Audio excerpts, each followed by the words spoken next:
A estrada de terra vermelha estava quieta demais. Não havia vento, não havia pássaro, não havia nada além do calor que subia do chão e distorcia o ar na frente dos pneus do caminhão de Mateus Costa, 52 anos, natural de Quixadá, no interior do Ceará. Ele havia saído antes do sol raiar daquela manhã, carregando uma carga de cimento ensacado para uma construtora no Piauí. E já fazia quase 4 horas que ele não via um ser vivente na estrada. Só a caatinga dos dois lados, cinzenta e seca, com os galhos retorcidos apontando para o alto, que nem mãos implorando chuva. Mateus era do tipo que não falava muito. Não porque não tivesse o que dizer, mas porque havia aprendido cedo que guardar palavra era mais seguro do que soltá-la. Os que o conheciam de estrada diziam que ele era teimoso que nem tatu. Quando entrava numa ideia, ninguém tirava. Diziam também que era generoso até o osso, daquele jeito que não pergunta nem espera agradecimento. E por último, todo mundo sabia que ele guardava segredo como cisterna guarda água no verão. Fundo, quieto e sem trancar nada por fora. O rádio do caminhão tocava uma forró velho, daquele de sanfona rasgada, mas o volume estava baixo. Mateus preferia assim. O barulho do motor já era companhia suficiente, uma ronca grave e constante que ele conhecia de cor. Sabia quando estava bem e sabia quando estava reclamando. Naquela manhã, o caminhão estava bem. Era ele que não estava. Havia 3 dias que o celular dele piscava com mensagem não lida. O nome na tela era Dandara, a filha que havia deixado no Ceará quando ela tinha apenas 7 anos. Ela tinha 23 agora, e ainda mandava mensagem de vez em quando, não toda semana, mas o suficiente para ele sentir o peso daquele silêncio que ele mesmo havia criado entre os dois. Ele não abria. Não porque não quisesse, mas porque não sabia o que responder para uma filha que cresceu sem ele do lado. A mãe dele, Dona Natividade, 71 anos, ainda morava na mesma casa de taipa onde ele havia nascido. A irmã mais nova, Dona Luzinete, 64 anos, tomava conta de tudo por lá. Ele mandava dinheiro todo mês e isso nunca havia faltado. Mas presença é coisa que dinheiro não compra. E os 3 sabiam disso melhor do que ele gostaria de admitir. Foi nesse estado de cabeça, entre o ronco do motor e o peso das coisas não ditas, que Mateus avistou alguma coisa estranha lá na frente. A princípio, ele achou que era um bicho grande deitado no acostamento. Depois, achou que era uma sacola de lixo que alguém havia jogado da janela do carro. O caminhão foi chegando devagar, porque a estrada era estreita e cheia de buraco, e só quando estava a uns 100 metros de distância é que ele entendeu o que estava vendo de verdade. Era uma mulher. Estava parada bem na beira da pista, de lado para o caminhão, encostada numa marinete velha, cor de branco encardido, com a tampa do motor levantada. A barriga dela era grande, muito grande, barriga de grávida de uns 7 meses, que parecia até impossível que aquele corpinho miúdo aguentasse tanto. Ela estava de costas para a estrada, mexendo em alguma coisa dentro do motor, com um pano enrolado na mão, sem se dar conta de nada. E do outro lado dela, enroscadas numa pedra chata que ficava a uns 2 metros do carro, estavam 3 cobras cascavéis. Mateus viu tudo de uma vez, e o coração dele saiu pela boca. Eram cascavéis grandes, aquelas do sertão que ficam grossas de tanto sol e pedra quente. As 3 estavam enroladas, com a cabeça levantada na direção da mulher, sacudindo o chocalho num barulho que ela claramente não estava ouvindo por causa do barulho que ela mesma fazia remexendo no motor. A mulher estava de costas para as cobras, a menos de 2 metros delas, sem dar fé do perigo. Mateus pisou no freio com força. O caminhão rangeu, balançou a carga e parou atravessado na pista num segundo. Ele nem desligou o motor. Abriu a porta, pulou do estribo e agarrou a enxada que ficava sempre encostada atrás do banco da cabine, ferramenta que ele usava para afastar entulho e pedaço de pau nos catabis da estrada. Em 2 segundos, a enxada estava na mão e ele estava correndo feito condenado em direção à mulher. Fica quieta, não se mexe. Pelo amor de Deus, não se mexe. A mulher se virou assustada, sem entender nada, olhando para o homem barbudo que corria em direção a ela, gritando e brandindo uma enxada no ar. Ela abriu a boca para gritar, mas Mateus apontou para o chão atrás dela com o olho arregalado e ela se virou devagar. E aí sim soltou um grito que cortou o ar seco daquela estrada de ponta a ponta. Mateus passou na frente dela, se colocando entre a mulher e as cobras, e começou a bater a enxada no chão, perto das pedras, fazendo barulho, levantando poeira, gritando. As cascavéis levantaram a cabeça, chocalharam mais forte por 1 segundo, e então, uma por uma, foram se arrastando para o mato, sumindo entre as pedras e o embuzeiro seco que ficava do lado da estrada. Quando a última cobra desapareceu na moita, Mateus se virou para a mulher. Ela estava sentada no chão de terra vermelha, as 2 mãos na barriga, tremendo que só a peste. Os olhos cheios d'água, a boca aberta, respirando fundo que nem quem acabou de levar um susto de morrer. O pano que ela usava no motor estava jogado no chão do lado dela, e a sola das sandálias estava cor de poeira. Já passou, disse Mateus, baixando a enxada e ajoelhando do lado dela. Já foram embora. A senhora está bem? Ela demorou para responder. Ficou só olhando para ele por uns segundos, como quem ainda não tinha certeza se estava sonhando ou acordada. Depois abriu a boca e disse com a voz ainda engasgada: Meu Deus do céu, homem, eu nem vi. Eu sei, disse ele. Tava de costas. Mas já foi.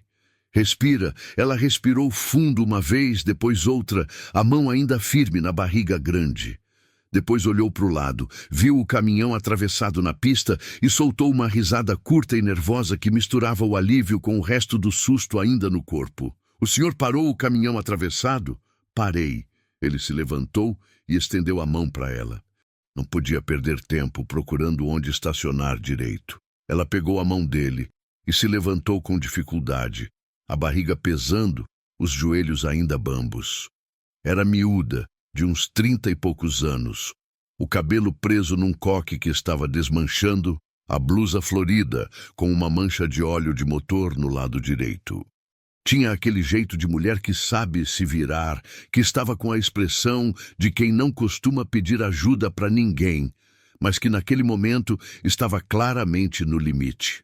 Raimunda, ela disse, sem que ele tivesse perguntado. Raimunda Soares, 34 anos. Obrigada por não deixar eu virar almoço de cobra. Mateus quase sorriu. Mateus Costa. Ele olhou para Marinette com o capô aberto. O que aconteceu? Superaqueceu. Ela fez uma careta de quem já sabia que a resposta não era boa.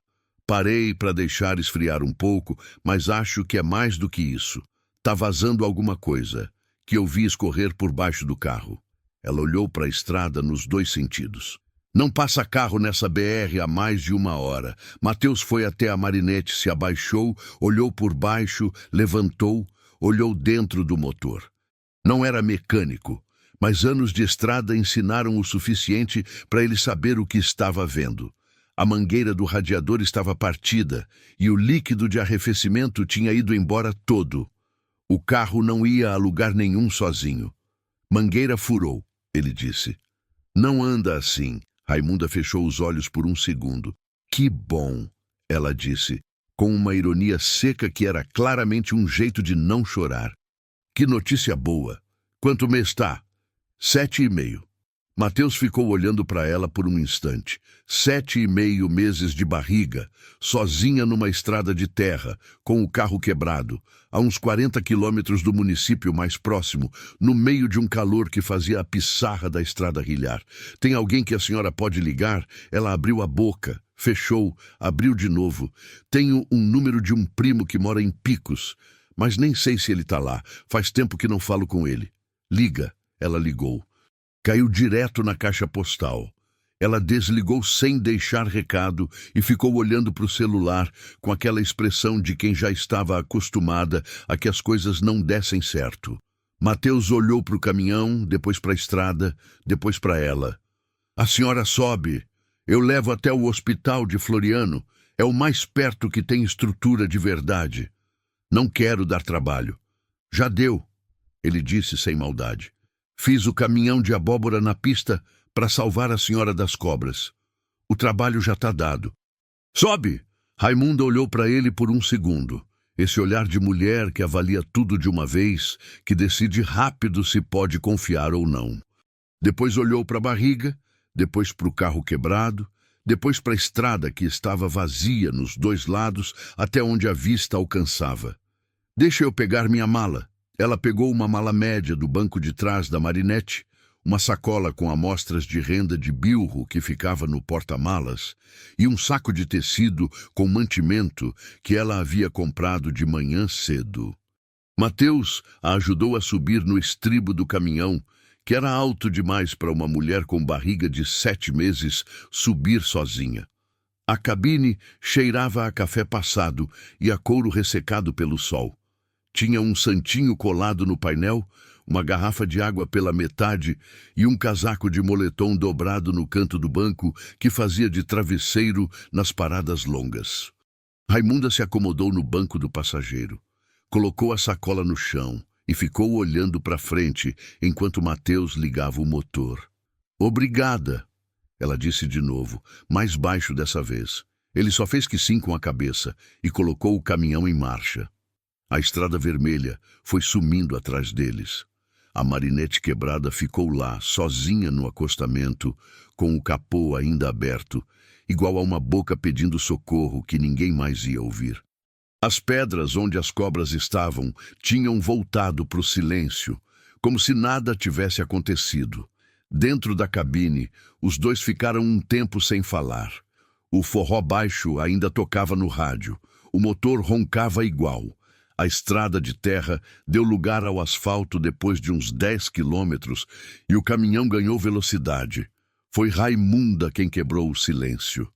Não perguntou nada de importante, só foi falando. De onde era, do que vendia, de quantas feiras havia passado naquele mês, da renda de bilro que a avó dela havia ensinado a fazer desde pequena. Falava devagar a princípio. Depois foi ganhando ritmo, que nem torneira enferrujada que vai abrindo aos poucos. E Mateus foi ouvindo, com aquele jeito de homem que escuta mais do que fala, de vez em quando fazendo uma pergunta curta que bastava para ela continuar.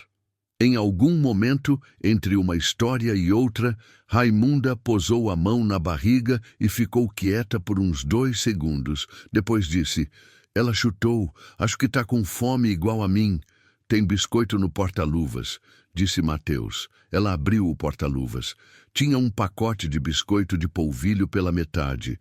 Ela pegou, comeu 2, ofereceu para ele. Ele recusou com a mão. Ela comeu mais 2. É menina? Ele perguntou. É menina. Ela olhou para a barriga com aquele sorriso de mãe que mistura amor com cansaço. Vou chamar de Luzia, que foi o nome da minha avó que me ensinou a fazer a renda.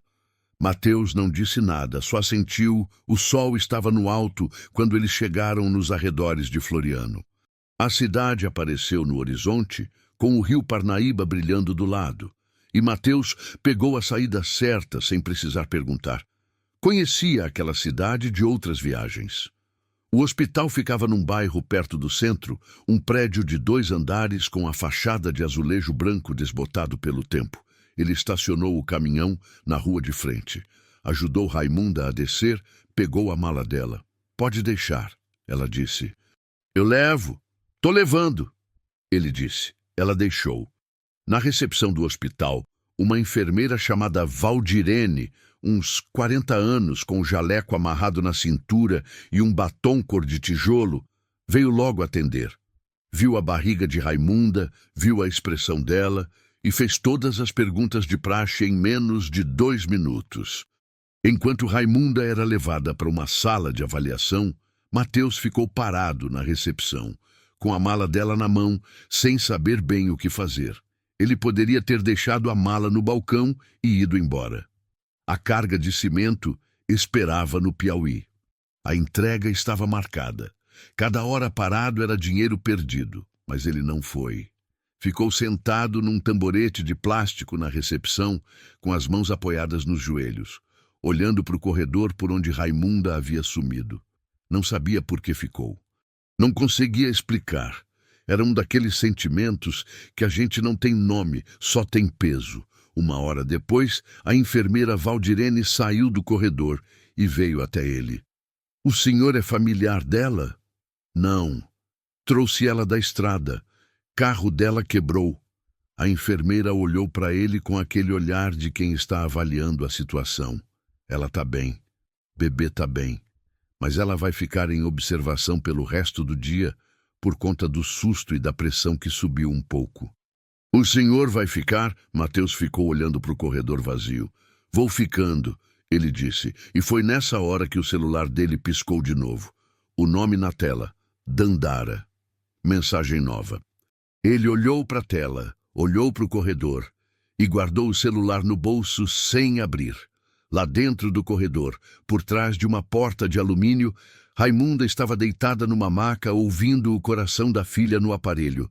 E nem sabia que um estranho ainda estava lá fora, esperando por ela, sem entender muito bem por quê. E do lado de fora, na recepção de azulejo frio, Mateus Costa ficou sentado no tamborete até escurecer. Com um segredo no bolso que ele não abria e um peso no peito que ele não sabia ainda que ia mudar tudo. Assista até o final. Você não vai se arrepender. Comente de onde você está ouvindo essa história e se inscreva no meu canal para apoiar meu trabalho. Sua ajuda é muito importante. A noite caiu em Floriano, com aquela pressa que o sertão tem de apagar o dia. O céu foi de laranja para roxo em menos de meia hora, e as luzes da rua acenderam uma por uma, enquanto Mateus ainda estava no mesmo tamborete de plástico na recepção do hospital. Ele havia tomado 2 copos de água do bebedouro do corredor, comido uma coxinha que comprou de um menino que passava vendendo numa bandeja e trocado de posição no banco umas 4 vezes. Mas não tinha saído. A enfermeira Valdirene passou 2 vezes pelo corredor e olhou para ele com aquela expressão de quem não sabe bem o que pensar. Na segunda vez, ela parou. "O senhor não precisa ficar, sabe? Ela está estável. Mais tarde a gente libera." "Tô bem aqui", disse Mateus. Valdirene ficou olhando por um segundo, depois foi embora sem dizer mais nada. Lá pelas 8 da noite, Raimunda apareceu no corredor. Estava com a blusa ainda manchada de óleo, o coque completamente desmanchado agora, o cabelo solto caindo nos ombros. Trazia a bolsa pendurada no braço e uma folha de papel na mão, a receita e as orientações que a médica havia dado. Ela parou quando viu Mateus no tamborete e a expressão dela foi de um espanto genuíno, daquele que a pessoa não consegue disfarçar. "O senhor ainda está aqui?" "Tô. Por quê?" Mateus levantou do tamborete com aquela lentidão de quem passou horas parado e os ossos estavam reclamando. "Porque a sua marinete está na estrada quebrada, a sua mala está aí comigo, e a senhora não tem como ir a lugar nenhum à noite com 7 meses de barriga." Raimunda abriu a boca, fechou, abriu de novo. Parecia que ia discutir, que ia dizer que se virava, que não precisava, mas não disse nada disso. Olhou para o chão por um segundo, depois olhou para ele. "Tem pousada aqui perto?" "Tem uma na rua de trás. Já passei por lá antes. É simples, mas é limpa." "Posso pagar a minha diária?" ela disse logo, como quem precisava deixar isso claro antes de qualquer outra coisa. "Ninguém está dizendo que não pode. Eles foram até a pousada a pé." O calor havia baixado um pouco com a noite, e a rua estava com aquela movimentação mansa de cidade do interior após o jantar. Algumas pessoas sentadas na calçada, uma bodega aberta com a televisão acesa, um cachorro dormindo na sarjeta. Mateus carregou a mala dela. Ela carregou a sacola de amostras e a sacola de mantimento. A pousada se chamava Pousada Boa Esperança. A dona era uma senhora chamada Aparecida, uns 60 anos, gorda e bem-humorada, que quando viu Raimunda com a barriga grande, fez um escarcéu de carinho que Raimunda claramente não estava acostumada. Aparecida arrumou o quarto mais fresco, trouxe um travesseiro a mais, disse que o café da manhã era às 7 e que se a moça quisesse qualquer coisa, era só bater na porta da frente. Mateus ficou na recepção enquanto Raimunda subia com Aparecida. Pagou a diária dela no balcão antes que ela voltasse para pagar a própria. Quando Raimunda desceu de novo, tinha trocado a blusa manchada por uma camiseta de algodão simples e viu que a diária já estava paga. Ela ficou com aquela expressão de gente que não sabe se fica brava ou agradece. Eu disse que eu pagava, e amanhã a senhora paga o seu. Esse foi eu. Por que o senhor fica fazendo isso? Mateus ficou olhando para ela por um segundo. Porque hoje eu pude. Ele pegou o boné da cabeça, passou a mão no cabelo, tornou a colocar. Apareço amanhã cedo. Vou ver o que faço com a Marinette. Ele foi embora antes que ela dissesse mais alguma coisa. Naquela noite, Mateus dormiu na cabine do caminhão, que estava estacionado na rua da frente do hospital, que era o jeito que ele dormia na maioria das noites de estrada. Botou o assento para trás, dobrou o casaco de travesseiro e ficou olhando para o teto da cabine com o celular na mão. A mensagem de Dandara ainda estava lá, não lida. Ele ficou com o polegar em cima do nome dela por um longo tempo. Depois abriu. A mensagem era curta, só dizia: "Pai, precisava falar com o senhor. Mas tudo bem, não precisa responder, já estou acostumada." Mateus leu 2 vezes, 3 vezes. Guardou o celular sem responder. E ficou com os olhos abertos no escuro por um tempo que ele não soube medir. Na manhã seguinte, ele foi até a estrada buscar a Marinette de Raimunda num reboque que contratou com um mecânico local chamado Sebastião, 50 anos, magro e tatuado, que trabalhava numa oficina na saída da cidade. Sebastião rebocou o carro, olhou a mangueira partida e deu o veredicto. "Mangueira troco em 2 horas, mas esse motor tá pedindo atenção, viu? Tem uns outros problemas aqui que, se a moça sair assim, vão aparecer na estrada. Quanto para fazer tudo?" Sebastião riscou um número numa folha de papel. Mateus olhou para o número, olhou para o motor e não piscou. "Faz." Ele buscou Raimunda na pousada às 8 da manhã. Ela estava na calçada, com a sacola de amostras, pronta para sair, com aquele jeito de quem não gosta de esperar. Quando ele disse que o carro estava na oficina e que iam ficar mais um dia em Floriano enquanto o mecânico terminava o serviço, ela fez uma cara de desgosto. Tinha feira em Picos hoje. Ia vender. Tem feira em Picos toda semana? Tem. Então vai ter na semana que vem também. Ela não gostou da resposta, mas não tinha argumento. Ficaram os dois andando pelo centro de Floriano enquanto esperavam. Ele 2 passos atrás, ela na frente, parando em cada barraquinha de artesanato que via, olhando o trabalho dos outros com aquele olho profissional de quem também faz com as mãos. Em frente a uma barraca de bordado, ela parou e ficou olhando por um longo tempo. "Essa renda aqui tá errada." Ela disse mais para si mesma do que para Mateus. "Como assim?" "O ponto. Tá fazendo o ponto de agulha, mas tá colocando a bilha de bilro em cima. Fica fraco, desfaz fácil." Ela pegou uma peça, examinou de perto. "Mas a ideia é bonita." "A senhora faz assim há muito tempo?" "Desde os 8 anos. Minha avó me ensinou." Ela largou a peça de volta na barraca, com um cuidado que dizia que respeitava o trabalho, mesmo com o erro. Vendo por todo o Nordeste, feiras, lojas de artesanato, às vezes para gente que encomenda pela internet. Sozinha? Sozinha. Ela disse isso sem drama, como fato.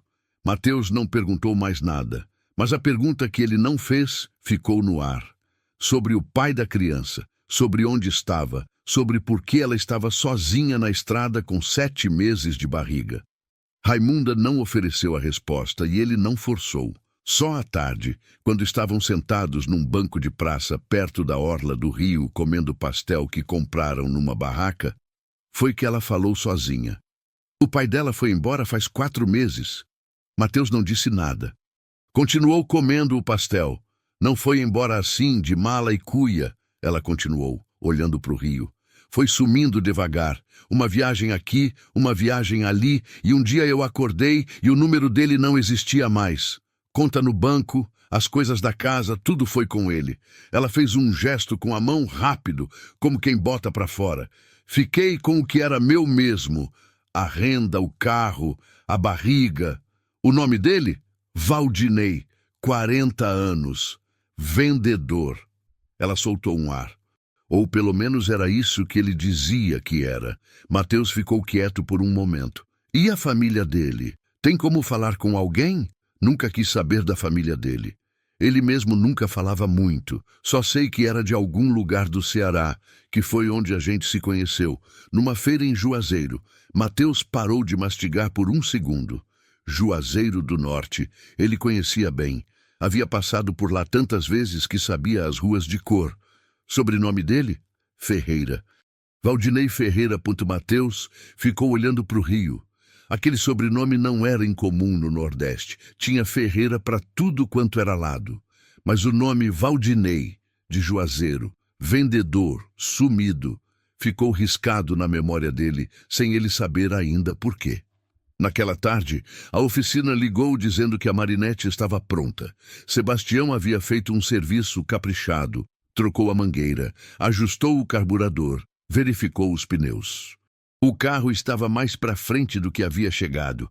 Quando Raimunda viu o total da nota, a cor saiu do rosto dela.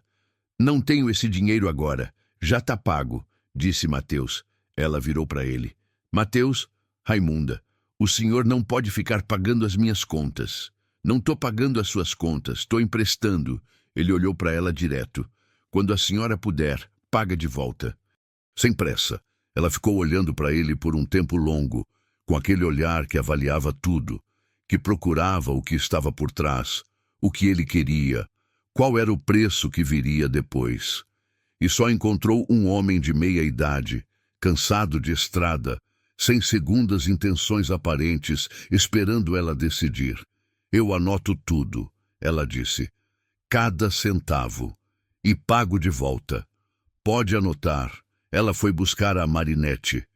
Mateus ficou do lado de fora da oficina com Sebastião, que acendeu um cigarro e ficou olhando o carro da mulher sair da garagem. Parente sua? Perguntou Sebastião. Não, amiga. Conheci ontem. Sebastião tragou o cigarro, soltou a fumaça devagar. Curioso, disse ele. Mateus não respondeu.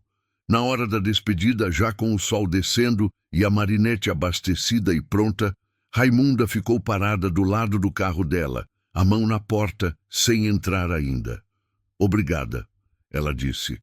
De verdade. Boa viagem. Mateus estava já subindo no estribo do caminhão. Vai direto para onde vai ficar. Não para no acostamento para nada que não seja urgência.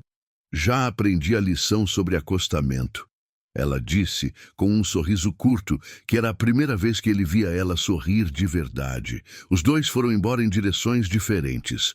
Mateus pegou a BR de volta para o Piauí, com um atraso de quase 2 dias na entrega. A carga de cimento esperava. O contrato esperava. Ele dirigiu por 3 horas sem pensar em nada específico. O rádio tocava, o motor roncava, a estrada ia, então o celular tocou. Era um número que ele não conhecia. Atendeu. Alô? A voz do outro lado era de mulher, mas não era Dandara. É o Mateus Costa, o caminhoneiro. Sou eu. Meu nome é Raimunda. A senhora da estrada de ontem. Ele franziu a testa. Ela havia ligado do número do hospital, que era diferente do celular dela. Aconteceu alguma coisa? A pausa que veio depois foi longa o suficiente para ele sentir alguma coisa apertar no peito. Meu carro enguiçou de novo, mesma estrada. Parei no posto quilômetro 72. Acho que é o câmbio agora. Mateus ficou em silêncio. Acho que já estou sentindo umas contração, ela disse. A voz mais baixa agora, com um esforço visível para parecer calma que ela claramente não estava. Pode ser que seja cedo, pode ser que não seja, mas estou com medo de ficar aqui. Mateus olhou para o espelho retrovisor. A estrada atrás dele estava vazia. Olhou para frente. Olhou para o painel do caminhão. Quanto tempo de contração? Umas 2 horas, mas eram fracas. Agora ficou mais forte. Ele passou a mão no rosto, respirou fundo. Fica no posto, não sai de lá. Eu tô voltando. Desligou antes que ela pudesse dizer mais alguma coisa. O dinheiro ia apertar, mas lá no posto do quilômetro 72, uma mulher com 8 meses de barriga estava sozinha com o carro quebrado, sentindo contração. E Mateus Costa, teimoso, generoso, guardador de segredo, não era o tipo de homem que conseguia ir embora quando alguém precisava. E alguma coisa dentro dele, uma coisa que ele não sabia nomear ainda, dizia que aquilo não era só por bondade. Dizia que aquilo era por algo que ele nem começou a entender. O posto de combustível do quilômetros 72 não era grande coisa. Acendeu o pisca-alerta, olhou para os 2 lados da pista e fez o retorno mais cuidadoso que conseguiu com um caminhão carregado de cimento. A entrega ia atrasar mais 2 dias. O cliente ia ligar com raiva. Tinha uma bomba, um banheiro com a porta torta, uma lojinha com prateleira de salgadinho e refrigerante quente e um frentista chamado Zé Antônio, uns 50 e poucos anos, que passava os dias sentado numa cadeira de plástico na entrada, ouvindo rádio no celular. Era o tipo de posto que os caminhoneiros conhecem bem, daqueles que estão lá não porque alguém planejou colocar, mas porque a estrada precisava ter alguma coisa naquele trecho sem graça. Quando Mateus chegou, 40 minutos depois da ligação, Raimunda estava sentada dentro da marinete, com a porta aberta, as 2 mãos na barriga, a cabeça encostada no encosto do banco. Zé Antônio estava parado do lado de fora, com cara de quem não sabia absolutamente nada de parto nem de grávida, e estava rezando para a situação se resolver sem ele precisar fazer nada. Mateus parou o caminhão, desceu, foi direto até ela. Como tá? As contrações estão vindo de 10 em 10 minutos, ela disse sem abrir os olhos. Mas não tá igual ao que a médica descreveu. Acho que é contração de treino. Acho. Acha ou sabe? Acho. Ela abriu os olhos e olhou para ele. É o meu primeiro filho, Mateus. Eu não sei como é para saber. Ele ficou quieto por um segundo. Tinha razão. Vamos pro hospital de qualquer jeito.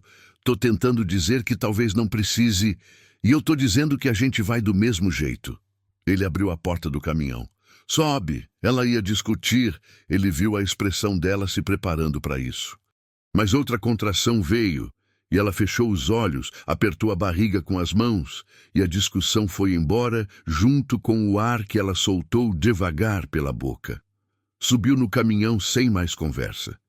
Zé Antônio ficou olhando os 2 irem embora com uma expressão de alívio tão visível que quase dava para ouvir. No caminho de volta para Floriano, Raimunda ficou quieta a maior parte do tempo. As contrações vinham e iam. Ela respirava fundo, apertava a mão na barriga e depois ficava quieta de novo. Mateus dirigia sem fazer barulho desnecessário, sem ligar o rádio dessa vez, os olhos na estrada e um ouvido em tudo que ela fazia. Em dado momento ela falou, Luzia. O quê? Luzia.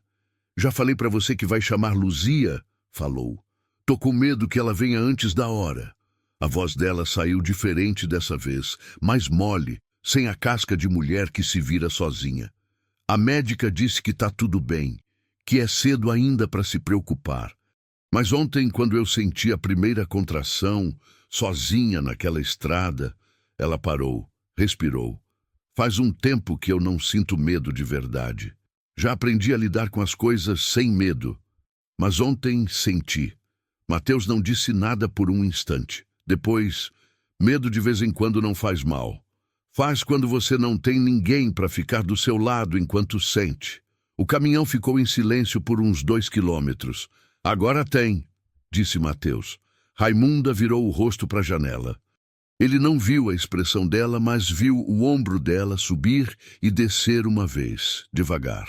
No hospital, a médica de plantão, uma moça jovem chamada Doutora Graça, que tinha aquele jeito de quem acabou de se formar, mas já carregava mais seriedade do que muita gente de 20 anos de profissão, fez o exame e deu o veredicto. Era contração de treino mesmo, o colo não havia aberto. Luzia estava bem posicionada e com o coração batendo forte. Mas a médica quis manter Raimunda em observação pela noite, por conta da pressão que havia subido de novo com o estresse da estrada. Ela precisa de repouso, disse doutora Graça para Mateus no corredor, como se ele fosse familiar. E de parar de andar de estrada sozinha nessa reta final. Quanto falta para o parto? Umas 6 semanas, mais ou menos, disse ele, que havia ouvido a resposta quando a médica havia perguntado para Raimunda. 6 semanas é 6 semanas. Pode vir antes, pode vir depois, mas ela precisa estar perto de um hospital de verdade quando vier. Não no meio da BR. Mateus assentiu. Dessa vez, ele dormiu na pousada, num quarto pequeno que a Aparecida tinha disponível. Tomou banho pela primeira vez em 2 dias, comeu um prato de feijão com arroz que a cozinheira da pousada fez e ficou sentado na beirada da cama com o celular na mão. Ligou para o cliente do Piauí. Explicou o atraso. O homem reclamou bastante, disse que ia descontar da próxima corrida. Mateus disse que entendia. Desligou. Depois ficou olhando para o nome de Dandara na tela por um tempo. Dessa vez, abriu a conversa e digitou. Tô na estrada. Tô bem. Semana que vem, a gente fala. Mandou antes de pensar demais. Guardou o celular e apagou a luz. Na manhã seguinte, Raimunda recebeu alta. Estava melhor. A pressão havia normalizado. Luzia continuava quieta e bem. A doutora Graça repetiu a recomendação de repouso, deu uma lista de sinais de alerta para ficar de olho e disse para ela não passar mais de 2 horas seguidas em pé. Na saída do hospital, as duas ficaram paradas na calçada. Raimunda, com a sacola de sempre, Mateus com as chaves do caminhão na mão. A marinete dela ainda estava no posto do quilômetro 72 e a pergunta óbvia estava suspensa no ar entre os dois. Foi Raimunda quem falou primeiro. Eu precisava chegar em Ouricuri. Tenho uma prima lá que disse que podia ficar na casa dela nesses últimos meses. Ouricuri é Pernambuco. É. A 3 horas daqui.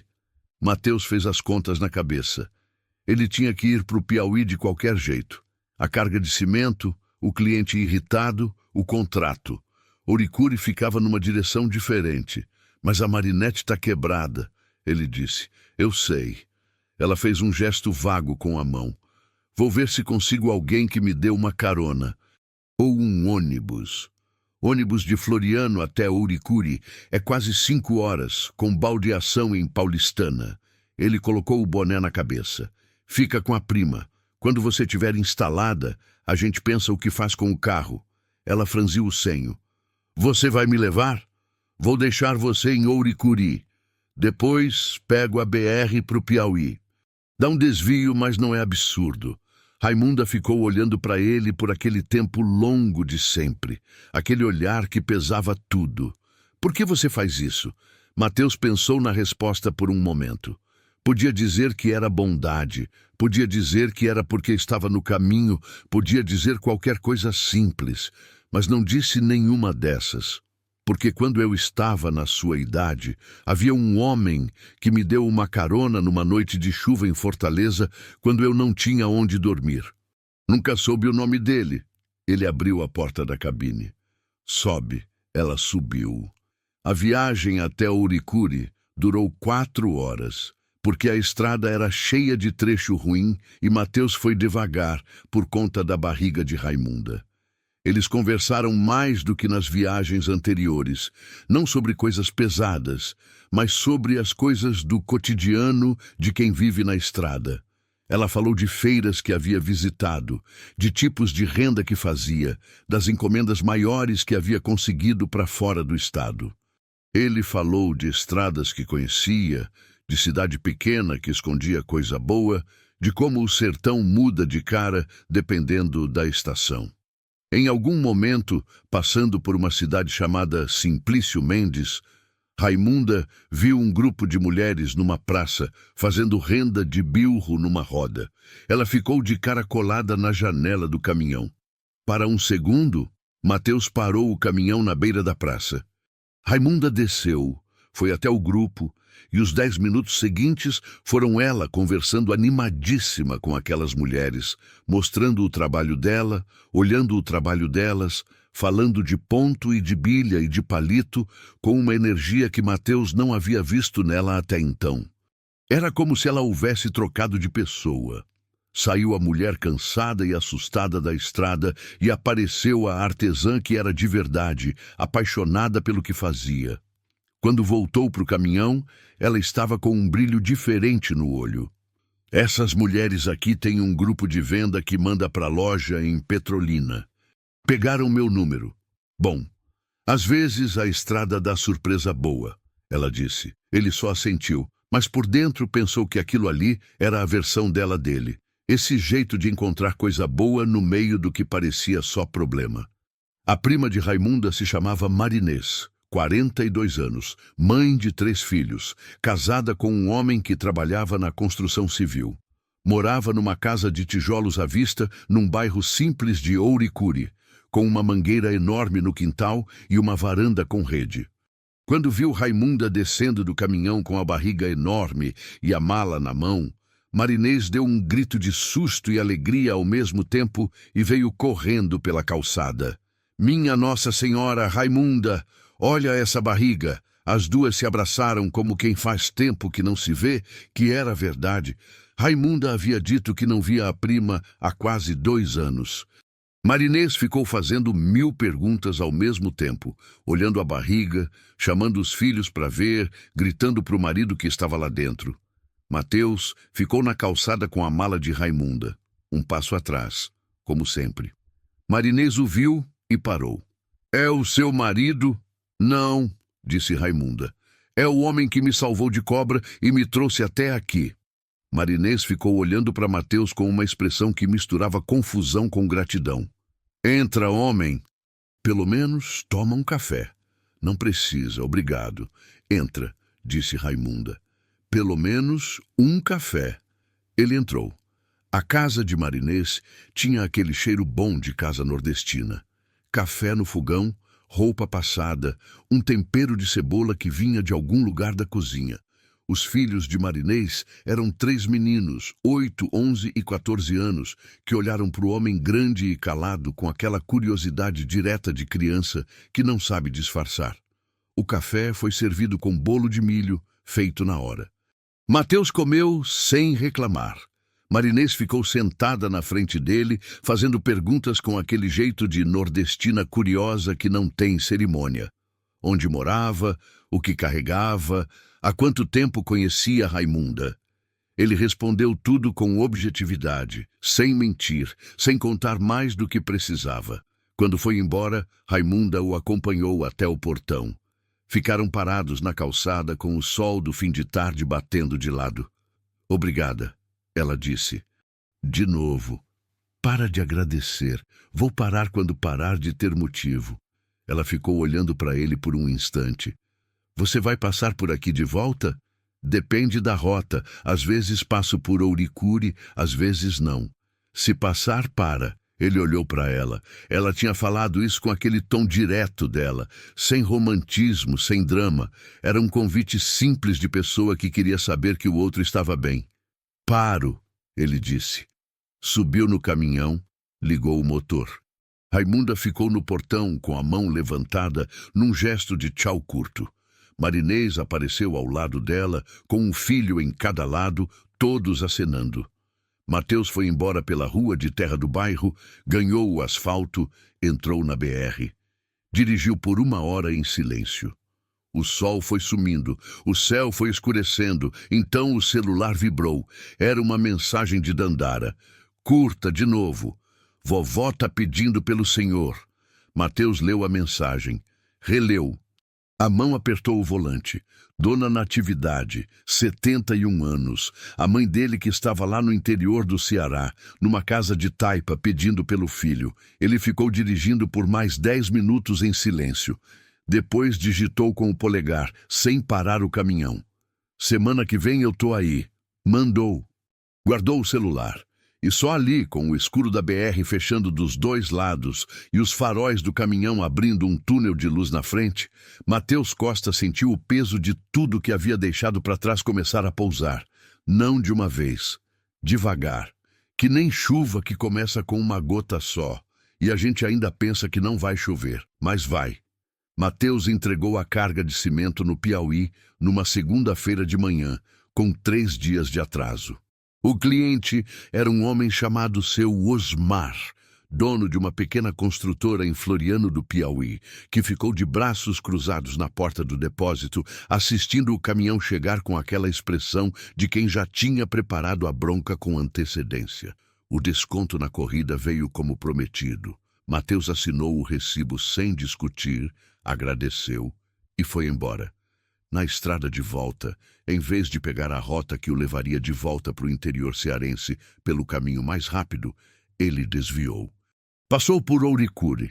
Não tinha planejado. Aconteceu que a mão virou o volante e os pneus foram seguindo. Ele estacionou o caminhão na mesma rua de terra do bairro de Marinês, desceu, foi até o portão. Marinês abriu antes que ele batesse. Estava varrendo a calçada e o viu chegar. Sabia que você ia passar, ela disse com aquele jeito de pessoa que acerta as coisas. Raimunda estava na varanda, deitada na rede com a barriga para cima, uma revista de artesanato aberta no colo, os olhos pesados de quem havia dormido tarde. Quando viu Matheus entrar pelo portão, ela se levantou devagar, com aquela dificuldade de grávida que já está na reta final, e fez um gesto de quem queria reclamar, mas não conseguia ficar brava. Passou por aqui mesmo? Passei, ela bufou. Senta. Ele sentou numa cadeira de madeira na varanda. Marinês trouxe café. Os filhos dela apareceram, olharam para o homem, sumiram de novo. Era uma tarde de sol que pousava devagar, daquelas que fazem o sertão de Pernambuco parecer pintado. Ficaram conversando por mais de 1 hora. Raimunda estava melhor. A pressão havia normalizado. Luzia estava se mexendo bem. A doutora de Ouricuri, que ela havia visitado, havia dito que estava tudo dentro do esperado. Ela tinha passado os últimos dias fazendo renda de bilro na varanda.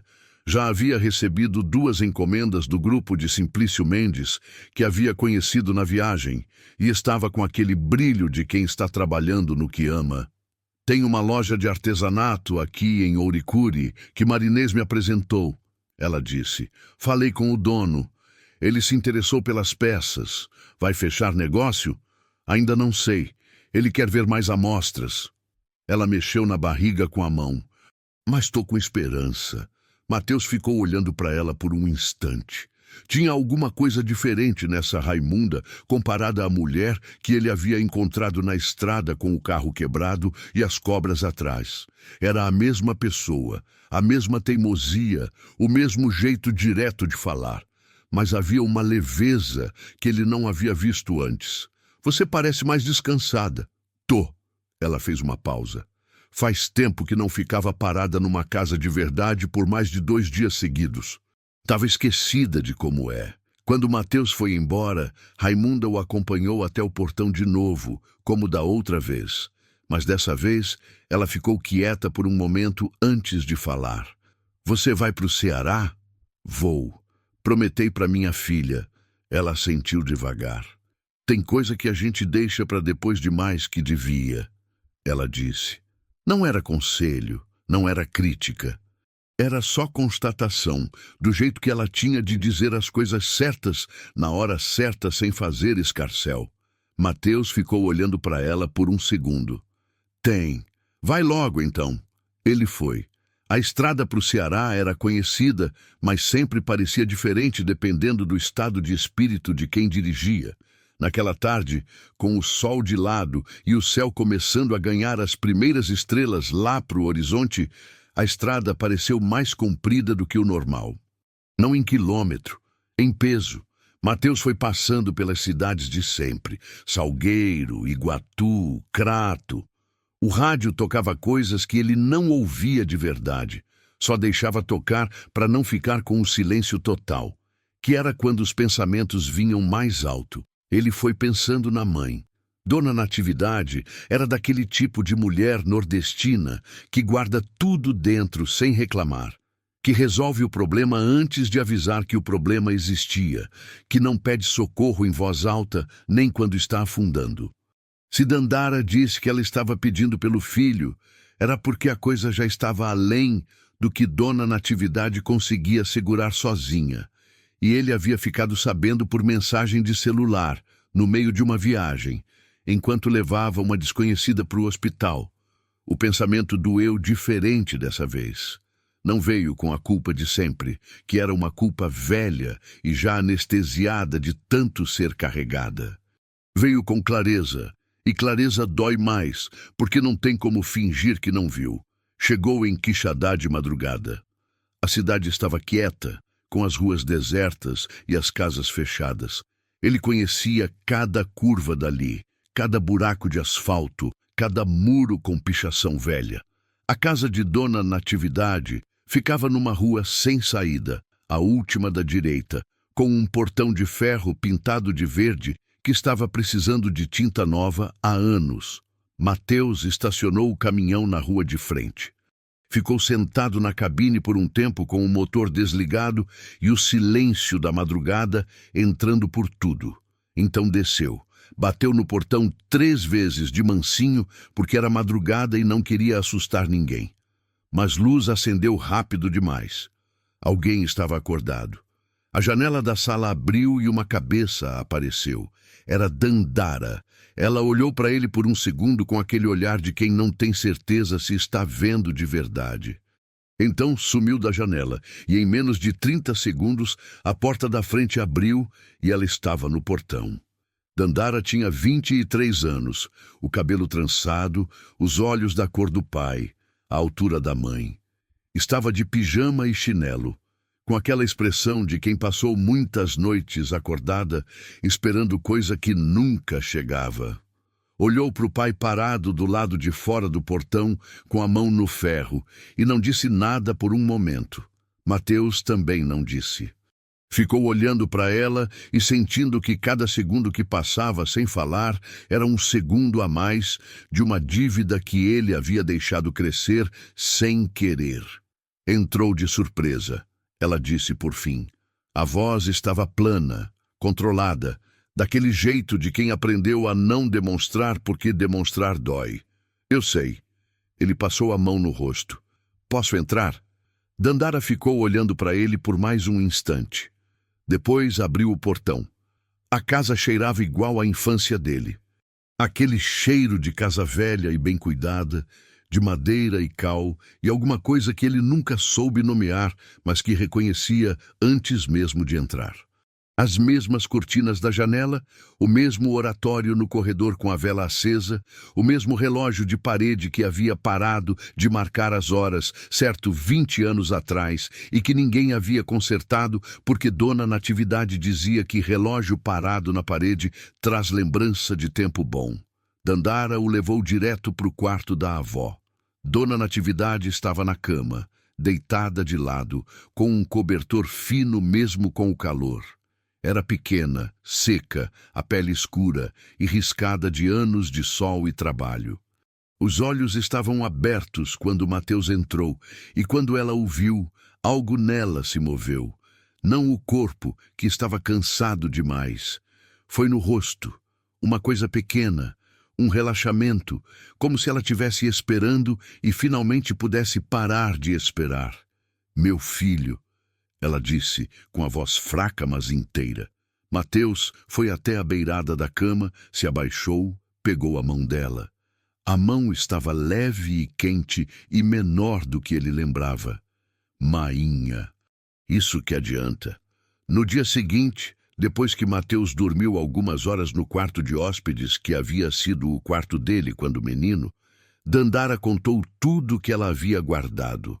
Dona Natividade estava com uma inflamação no pulmão que havia começado meses atrás e que a Luzinete havia tratado em casa com chá e pomada sem levar ao médico, porque Dona Natividade não queria ir ao médico, porque ir ao médico era admitir que estava ruim, e ela não queria admitir enquanto o filho não voltasse. Ela foi internada 2 semanas atrás, disse Dandara, sentada na mesa da cozinha com as mãos em volta de um copo de café. Tô aqui. Ela ficou olhando para ele por um tempo, como quem precisa confirmar que é real. Demorou, ela disse. Demorou. Desculpa, ela apertou a mão dele. Fraco, mas apertou. Não adianta pedir desculpa, ela disse. Fica. Ficou 1 semana.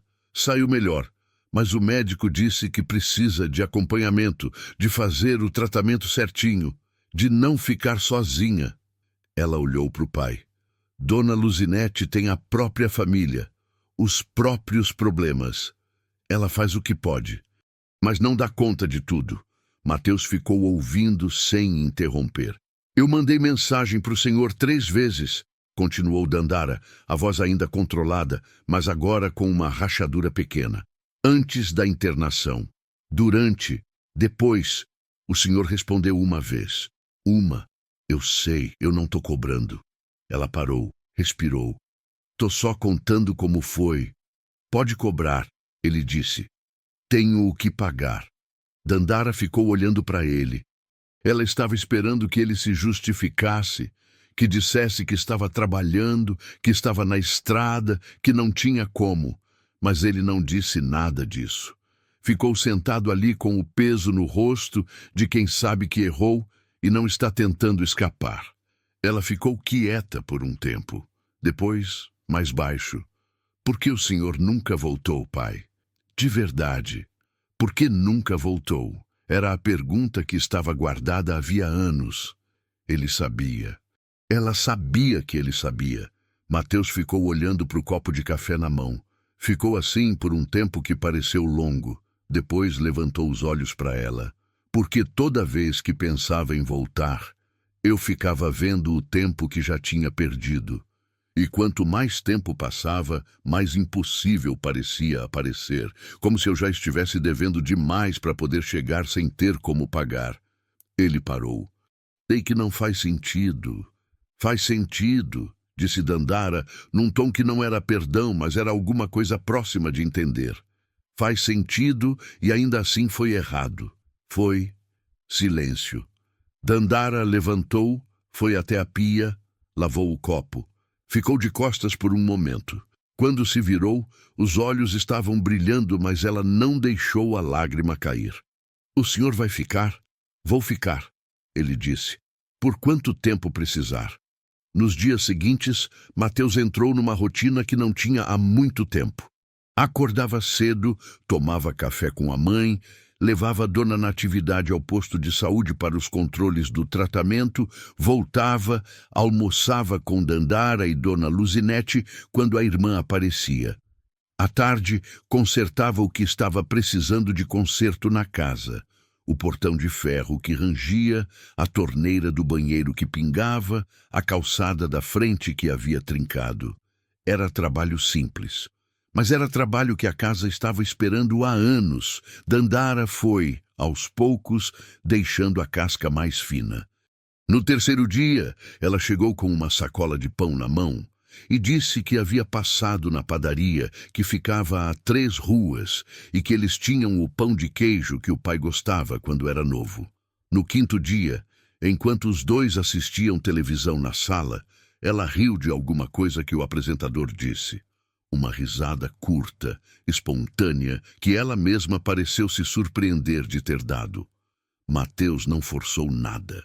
Ficou presente sem empurrar, que era o único jeito que ele sabia de recuperar o que havia sido perdido. Devagar, dia por dia, sem prometer mais do que poderia cumprir. Numa tarde da 2ª semana, sentado na calçada de frente tomando garapa igual ao que havia feito na casa de Raimunda, ele pegou o celular e mandou mensagem para ela. Cheguei. Mãe tá melhor. Como você tá? A resposta veio rápida demais, o que ele entendeu como sinal de que ela estava acordada e provavelmente fazendo renda. Bem, Luzia tá bem. Fechei o negócio com a loja aqui. Vai começar semana que vem. Ele ficou olhando para a mensagem por um instante, com um sorriso curto que saiu sem que ele mandasse. Bom, eu sabia que fechava. Você não sabia nada. Mas obrigada mesmo assim. Luzia nasceu numa quinta-feira de manhã, no hospital de Ouricuri, com 3 semanas de antecedência em relação ao prazo previsto. Mateus soube por mensagem de Marinês que havia pegado o número dele no celular de Raimunda sem pedir permissão. Nasceu. Tá bem. Raimunda tá bem. Gordinha e berranteira essa menina. Ele leu a mensagem sentado no banco do posto de saúde de Quixadá, esperando Dona Natividade sair da consulta. Ficou olhando para a tela por um bom tempo. Depois mandou para Raimunda: "Parabéns, mãe. Ela veio forte igual a você." A resposta demorou umas 2 horas. Ela estava ocupada, obviamente.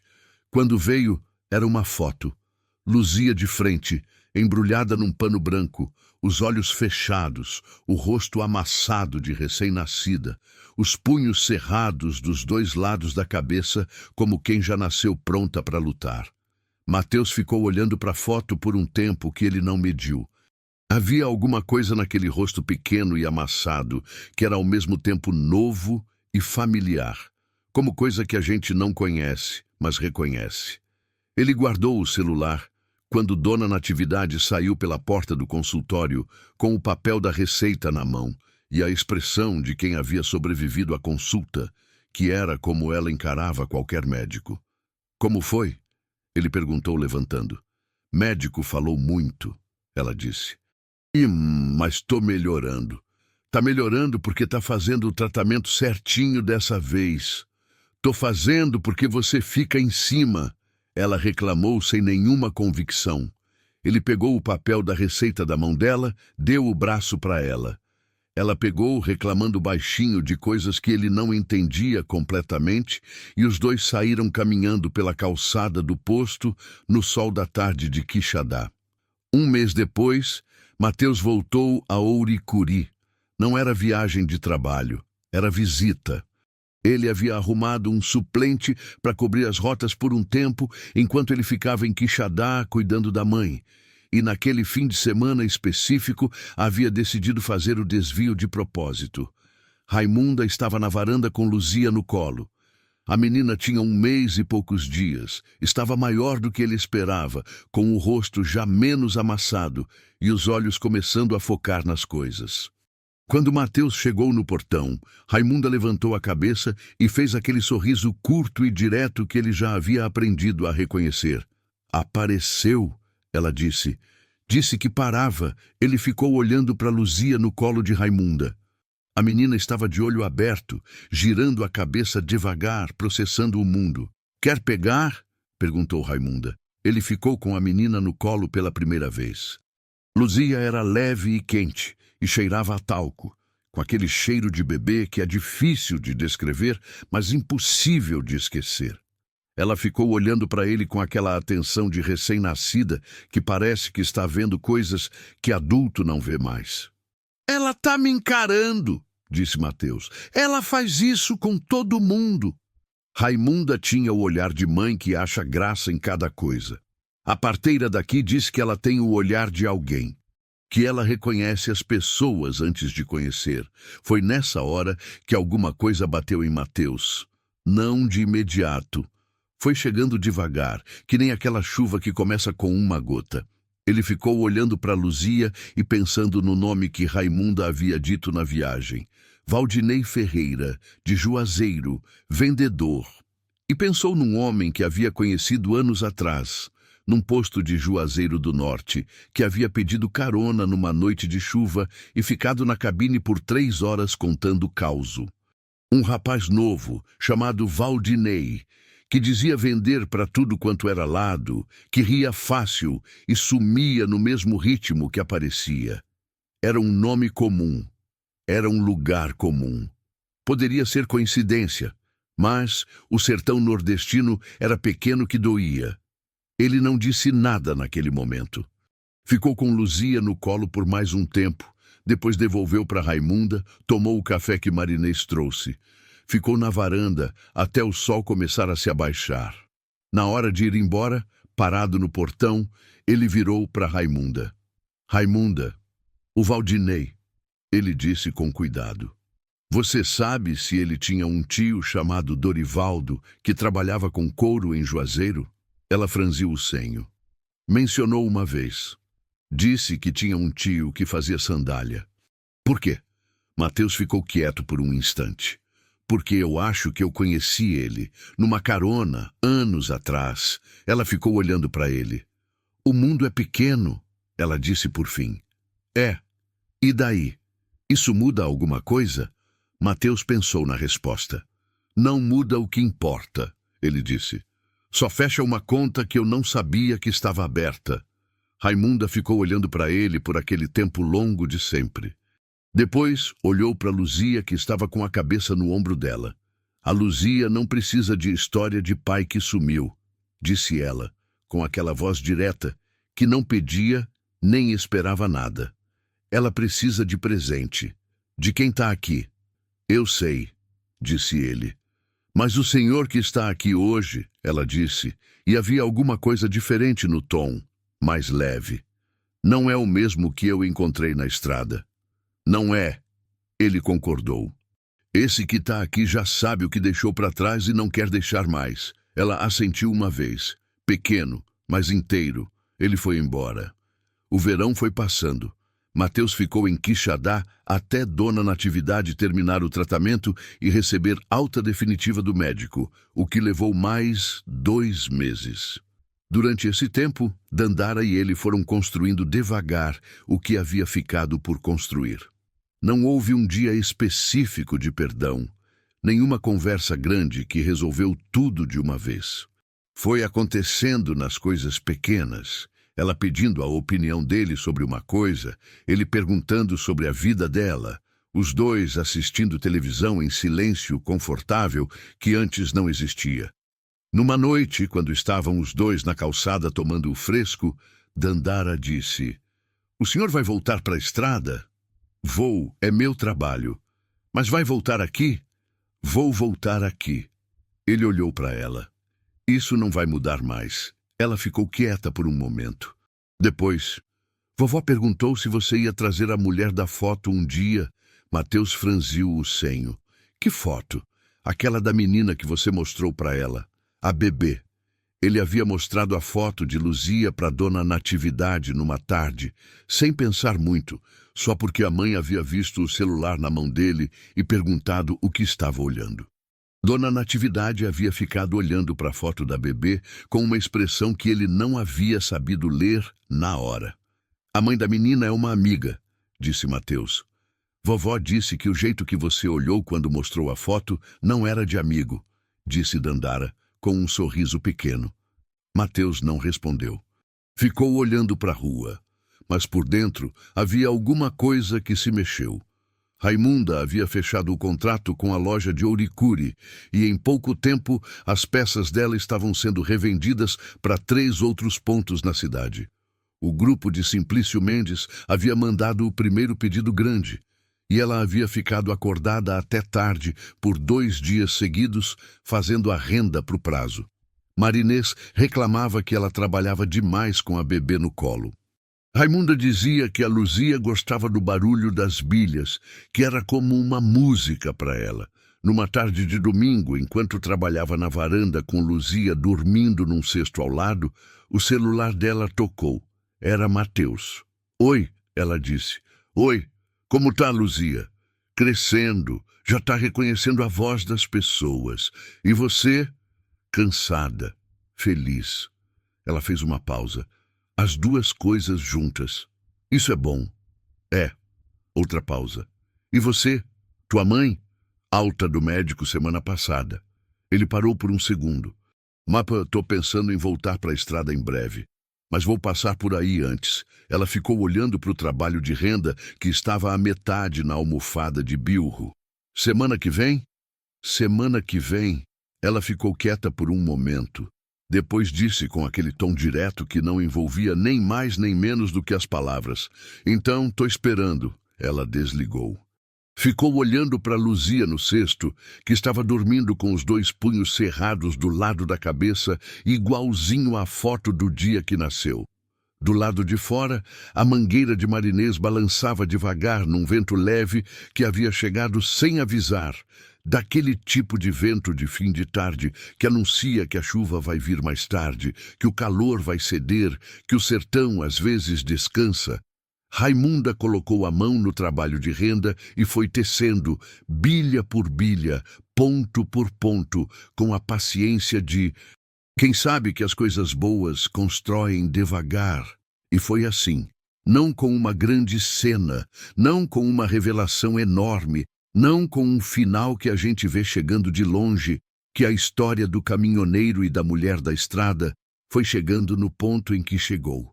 Mateus Costa, 52 anos, aprendeu que o caminho de volta para casa não tem quilômetro marcado. Tem coragem de olhar para quem ficou e dizer que chegou. Que a teimosa que havia dentro dele podia finalmente ceder sem perder quem era. Que guardar segredo havia protegido coisa nenhuma, só atrasado o que precisava acontecer. Raimunda Soares, 34 anos, construiu com as próprias mãos, com as mesmas mãos que faziam bilro desde os 8 anos, uma vida que não dependia de ninguém para se sustentar. E quando um estranho apareceu na estrada com uma enxada e coragem, ela soube reconhecer o que era de verdade. Não um salvador, não um substituto, mas alguém que apareceu na hora certa e ficou pela razão certa. Luzia, que havia chegado ao mundo num hospital de cidade pequena, com uma enfermeira cantando coco no parto, dormia com os punhos cerrados, como quem já nasceu, sabendo que a vida pede força. Não ia faltar. E as 3 cobras que haviam estado enroladas numa pedra quente naquela tarde de sol escaldante no sertão nordestino, elas nunca mais foram vistas naquele trecho de estrada. Mas o susto que elas deram ficou para sempre, que nem susto bom fica, como a coisa que empurrou tudo que precisava ser empurrado. A estrada mais comprida que Mateus havia percorrido na vida não havia sido de asfalto nem de terra vermelha. Havia sido de dentro dele mesmo, e ele havia chegado finalmente no lugar certo.